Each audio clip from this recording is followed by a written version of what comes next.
Hello friends, welcome to my YouTube channel കണ്ണൻസോഡിൻ്റെ പുതിയ വീഡിയോയിലേക്ക് എല്ലാവർക്കും സ്വാഗതം. 4:10 നമ്മൾ എണീറ്റു ഇതേ കുളിയൊക്കെ കഴിഞ്ഞ് താഴത്തേക്ക് ഇറങ്ങിയിട്ടുണ്ട് കേട്ടോ. അപ്പോൾ എന്നത്തെയും പോലെ തന്നെയാണ് വീഡിയോ ചെയ്യുന്നത്. ഇതൊക്കെ കണ്ടിട്ട് നിങ്ങൾക്ക് മടുപ്പ് വരുന്നുണ്ടെങ്കിൽ ഒന്ന് കമൻറ്റ് ചെയ്യണം കേട്ടോ. ഇത് രാവിലെ ഞാൻ എണീക്കുമ്പോൾ അതൊന്ന് പ്രഭാതത്തിൽ എന്താണോ ചെയ്യുന്നത് അതൊന്ന് കാണിച്ചിട്ട് ഞാൻ വീഡിയോയിലേക്ക് വരാമെന്ന് വിചാരിച്ചു കേട്ടോ. നമ്മൾ വിളക്ക് കൊളുത്തുന്ന സമയത്ത് ഒരു 5 കാര്യങ്ങൾ ശ്രദ്ധിക്കേണ്ടതുണ്ട് കേട്ടോ. അപ്പോൾ ആ 5 കാര്യങ്ങൾ എന്താണെന്നുള്ളത് ഞാൻ നിങ്ങളോട് ഷെയർ ചെയ്യുകയാണ്. അപ്പോൾ അതെന്താണെന്നുള്ളത് ഞാൻ പറഞ്ഞുതരാം കേട്ടോ. അപ്പോൾ അത് നിങ്ങൾ ചെയ്യാൻ ശ്രമിക്കുക.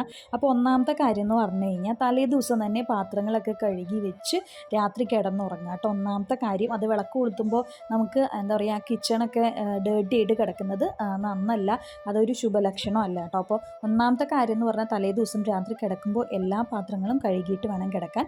രണ്ടാമത്തെ കാര്യം എന്ന് പറഞ്ഞു കഴിഞ്ഞാൽ ഉമ്മറത്ത് ഒരു ചെറിയ കോലമെങ്കിലും ഇടണം.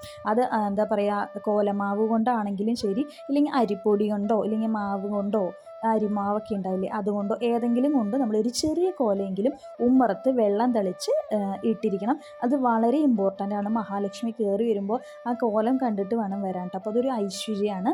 മൂന്നാമത്തെ കാര്യം എന്ന് പറഞ്ഞു കഴിഞ്ഞാൽ പൂജാമുറി ക്ലീൻ ആയിട്ടിരിക്കണം കേട്ടോ. ചൊവ്വയും വെള്ളിയും വിളക്ക് കഴുകണ്ട. അല്ലാത്ത ദിവസങ്ങളിൽ നമ്മൾ വിളക്ക് ഒരു 2 ദിവസം കൂടുമ്പോഴെങ്കിലും കഴുകുക കേട്ടോ. അപ്പോൾ വൃത്തിയായിട്ട് പൂജാമുറി വൃത്തിയായിട്ട് സൂക്ഷിക്കുക. ബാഡ് സ്മെല്ലൊന്നും പൂജാമുറിയിൽ ഉണ്ടാവാൻ പാടില്ല കേട്ടോ. അതാണ് മൂന്നാമത്തെ കാര്യം. നാലാമത്തെ കാര്യം എന്ന് പറഞ്ഞു കഴിഞ്ഞാൽ സാമ്പ്രാണി ഇല്ലെങ്കിൽ ചന്ദനത്തിരി ഇല്ലെങ്കിൽ കൽപ്പൂരം, മൂന്നിൽ ഏതെങ്കിലും ഒന്നെങ്കിലും നിങ്ങൾ എന്താ പറയുക, ഭഗവാന് പൂജിക്കുന്ന സമയത്ത് കത്തിച്ചിരിക്കണം. അതാണ്. സാമ്പ്രാണിപ്പൂവ് നമ്മൾ ഡെയിലി വീട്ടിൽ കാണിക്കുന്നത് അത്രയും നല്ലതാണ് കേട്ടോ. ഒന്നില്ലെങ്കിൽ രാവിലെ കാണിക്കണം, ഇല്ലെങ്കിൽ വൈകുന്നേരം കാണിച്ചു കഴിഞ്ഞാൽ കുന്തിരിക്കൊക്കെ ഇട്ടിട്ട് പോയിക്കാറുണ്ട്. അപ്പോൾ അതൊക്കെ നല്ലതാണ് കേട്ടോ. അപ്പോൾ സാമ്പ്രാണിയോ ചന്ദനത്തിരിയോ കൽപ്പൂരോ ഏതെങ്കിലും ഒന്ന് കാണിച്ചിരിക്കണം. അതാണ് കേട്ടോ നാലാമത്തെ കാര്യം. അഞ്ചാമത്തെ കാര്യം എന്ന് പറഞ്ഞു കഴിഞ്ഞാൽ നമ്മൾ വിളക്ക് വെച്ച് പൂജിക്കുന്ന സമയത്ത് ഒരു നിവേദ്യം ഉണ്ടായിരിക്കണം. അത് ഉറപ്പായിട്ടും നമ്മൾ വെച്ചിരിക്കണം കേട്ടോ.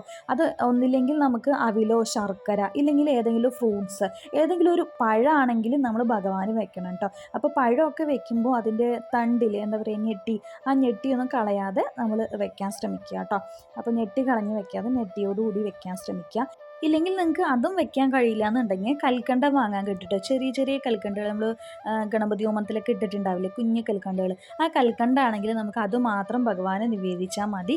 അപ്പോൾ ഈ 5 കാര്യങ്ങൾ നിർബന്ധമായിട്ട് ചെയ്തിരിക്കണം കേട്ടോ. അപ്പോൾ ഇന്നത്തെ വീഡിയോയിൽ അത്രയേ ഉള്ളൂ. അപ്പോൾ അതൊക്കെ കഴിഞ്ഞ് നമ്മുടെ പൂജയുടെ ഒക്കെ കഴിഞ്ഞു. അപ്പോൾ ഇന്ന് നമ്മളിത് കിച്ചണിൽ വന്നിട്ടുണ്ട് കേട്ടോ. അപ്പോൾ ഇന്ന് കോവയ്ക്ക ഉപ്പേരി ഉണ്ടാക്കാൻ പോകണം, കോവയ്ക്ക ഫ്രൈ ഉണ്ടാക്കാൻ പോകണം കേട്ടോ. അപ്പോൾ അത് ഞാൻ റെസിപ്പി നിങ്ങൾക്കൊന്ന് കാണിച്ചു തരാമെന്ന് വിചാരിച്ചു. കാരണം എനിക്ക് ഭയങ്കര ഇഷ്ടമാണ് കേട്ടോ. അപ്പോൾ കോവയ്ക്ക ചെറുതായിട്ട് നൈസായിട്ട് അരിഞ്ഞതിന് ശേഷം ഒരു 1/2 സ്പൂൺ മുളക് പൊടി, ഒരു 1/2 സ്പൂൺ മഞ്ഞൾപ്പൊടി, ഉപ്പ്, ഇഞ്ചി വെളുത്തുള്ളി പേസ്റ്റ്, പിന്നെ ഗരം മസാല, ഇത് മൊത്തത്തിൽ ഇട്ടതിന് ശേഷം നമ്മൾ കുറച്ച് വെളിച്ചെണ്ണ ഒഴിച്ചിട്ട് നന്നായിട്ട് കൂട്ടി തിരുമാം കേട്ടോ. അത് കൂട്ടി തിരുമിയതിന് ശേഷം നന്നായിട്ട് ഒരു അരമണിക്കൂറൊക്കെ റെസ്റ്റ് ചെയ്യാൻ വെക്കുക. അതിന് ശേഷം നമ്മൾ എപ്പോഴാണോ ഫുഡ് കഴിക്കുന്ന സമയത്ത് നമുക്കിത് ഫ്രൈ ചെയ്തെടുക്കാം കേട്ടോ. അപ്പോൾ നല്ല ഫ്രൈ ആയി കിട്ടും ഇത്. എന്താ കുട്ടികളൊന്നും കോവയ്ക്കുപ്പേരി കഴിക്കുന്നില്ല എന്ന് പറഞ്ഞു കഴിഞ്ഞാൽ ഇത് ചെയ്ത് കൊടുത്താൽ മതി കേട്ടോ. കുട്ടികൾ എന്തായാലും കഴിക്കും. അപ്പോൾ അങ്ങനെ രാവിലെ അതൊക്കെ ഞാൻ പുരട്ടി എടുത്ത് വെച്ചു. അപ്പോൾ നല്ല മഴയായിരുന്നു കേട്ടോ ഇന്ന്. അപ്പോൾ ശക്തമായ മഴയും കാറ്റുമൊക്കെ ആയിരുന്നു. കണ്ണനാണെങ്കിൽ ഭയങ്കര മടിയിട്ടൊന്ന് സ്കൂളിൽ പോകാൻ വേണ്ടിയിട്ട് മഴ പെയ്തതും കൊണ്ട്. അപ്പോൾ രാവിലത്തെ ഇതേ ചായ വന്നു. അപ്പോൾ കണ്ണന് ഇത് പല്ലി വയ്ക്കാൻ പറിച്ച് ഞാൻ അതിലേൻ്റെ എടുത്തിട്ട് വന്നതാണ് കേട്ടോ.